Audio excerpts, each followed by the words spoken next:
કઈ રીતે હોય. બોલીએ સદગુરુ મહારાજની જય.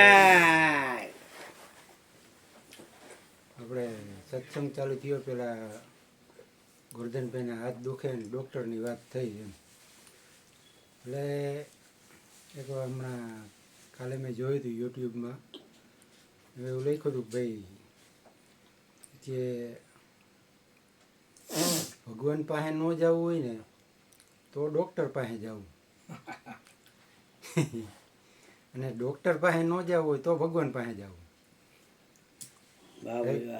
એમ કે ને કે ભાઈ દુશ્મનને દવાખાનું ન દેખાડતો હે ભગવાન દુશ્મનને દવાખાનું ન દેખાડતો બાપના વીરીને દવાખાનું ન દેખાડતો એટલે એ ભગવાન પાસે ગયા ને એમ ડૉક્ટર પાસે નથી જવું તો ભગવાન પાસે જવું અને ભગવાન પાસે ન જવું તો ડૉક્ટર પાસે જવું. પછી એક વાત એવી છે કે અમુક સાધુઓ સાધના કરે સાધના કરે એટલે કાંઈક સિદ્ધિ મળે. તો એ રીતના એક બાપુ પ્રખ્યાત હતા પોતે એમ સાધના કરતા અને ખૂબ એની ચોમેર ખ્યાતિ ફેલાણી હતી. તો અમુક સાધુ સંતો એની પાસે આવ્યા અને મળ્યા બાપુને કે બાપુ એ કે તમે તો ખૂબ કે સાધના કરો છો તો તમને સિદ્ધિ શું મળી?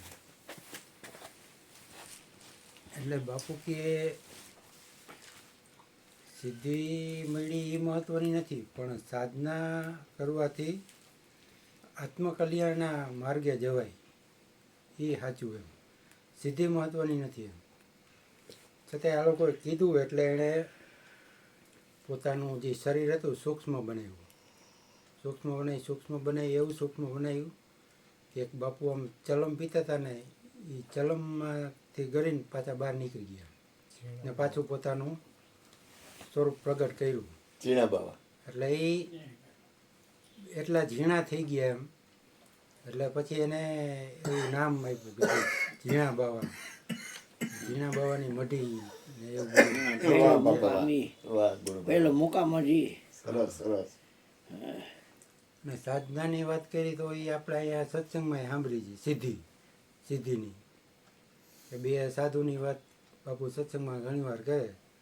બે સાધુ હતા નહીં કે આમ નદી પાર કરવી હતી તો એક સાધુ તો એવી ખૂબ પ્રખર સાધના કરી હતી કે પાણી ઉપર હાલ્યા ગયા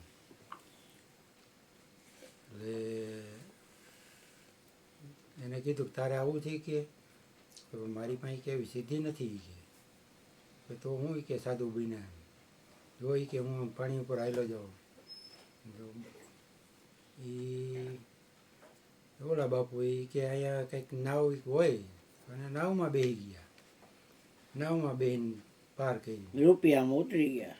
હા રૂપિયો 2 રૂપિયા જે ઠેરાયું હતું ના રૂપિયો રૂપિયામાં નાવ પાર કરી ગયા ઓલા નદી પાર કરી ગયા બે સામે કાંઠે ભેગા થયા તો કે કેમ થયું કે તારે કે નાવમાં આવવું પડ્યું ને કે રૂપિયો ખર્ચવો પડ્યો ને કે એવું નથી કે મહાત્મા કે તમારી સિદ્ધિની કિંમત રૂપિયો એક જ થઈ ગઈ એટલે આવું છે એમ સિદ્ધિ કોઈને દેખાડવા માટે નથી કરવાની.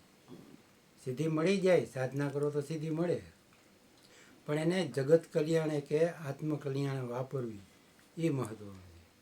બોલીએ સદગુરુમાં વાહ ભાઈ વાહ વાહ હા ભાઈ વાહ ચલો શું કામ તો આવ્યો ભાઈ ઓલો મુખવાસ ખાલી જોતો હતો. હા દ્યો એને મૂકવા દ્યો આવી ગયો બાપુ આવી ગયો ભલે ખાલી કરી નાખે આખી બોટલ આવી ગયો